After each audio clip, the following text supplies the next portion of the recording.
अगर हम आपसे सवाल पूछें कि आपने आज तक कितनी नगद करेंसी अपने हाथों से गिनी है, तो आप में से महज कुछ लोग ही होंगे जिनका जवाब होगा 1 करोड़, 2 करोड़, 5 करोड़, बहुत ज़्यादा हुआ तो 10 करोड़। एक सवाल और, अगर आप घर बनाएंगे तो वो घर आप किससे बनाएंगे? इस पर आपका जवाब होगा ईंट और पत्थर से। लेकिन क्या आपने कभी नोटों की दीवार देखी है? अगर नहीं तो आज हम आपको दिखाने जा रहे हैं कुबेर का खजाना।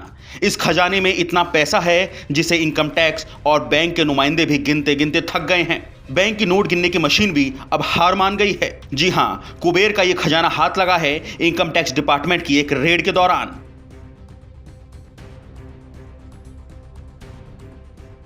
दरअसल कानपुर के मशहूर इत्र कारोबारी पीयूष जैन और सुपारी कारोबारी के अग्रवाल के घर हुई इनकम टैक्स रेड की छापेमारी के दौरान यह बेशुमार खजाना हाथ लगा है।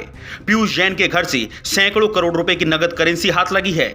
घर की दीवारों के अंदर बनी अलमारियों में 500-500 के नोटों की गड्डियां इस तरह से लगाई गई थी मानो लोग दीवार में ईंट चिनवाते हैं। पीयूष जैन के घर से अब तक 150 करोड़ रुपए से ज्यादा की नकदी इनकम टैक्स डिपार्टमेंट बरामद कर चुका है।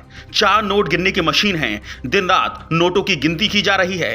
अभी रेड जारी है, ना जाने और कितने ठिकाने इनकम टैक्स डिपार्टमेंट के रडार पर हैं, जहां से उन्हें करेंसी का यह नया जखीरा मिलेगा। इनकम टैक्स विभाग से मिली जानकारी के मुताबिक शिखर पान मसाला के ऑफिस और फैक्ट्री पर directorate general of GST intelligence यानी डीजीजीआई की टीम ने छापेमारी की थी। इसी छापेमारी के दौरान इनकम टैक्स डिपार्टमेंट को शिखर पान मसाला की फैक्ट्री में मौजूद ट्रकों में सिर्फ फेक इनवॉइस भी मिली थी। जीएसटी विभाग से मिली जानकारी के मुताबिक फैक्ट्री में छापेमारी के दौरान फर्जी फर्म के नाम से फर्जी इनवॉइस बनाए जाने के पुख्ता सबूत मिले थे।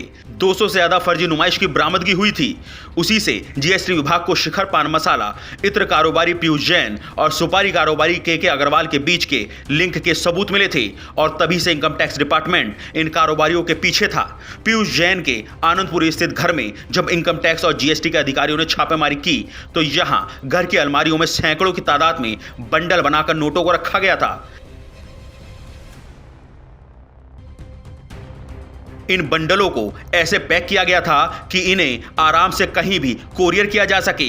जब अधिकारी वहां पहुंचे और उन्होंने एक एक कर खोजना शुरू किया तब उनके रोंगटे खड़े हो गए, क्योंकि इतना बेशुमार धन फिलहाल इनकम टैक्स विभाग के अधिकारियों ने नहीं देखा था।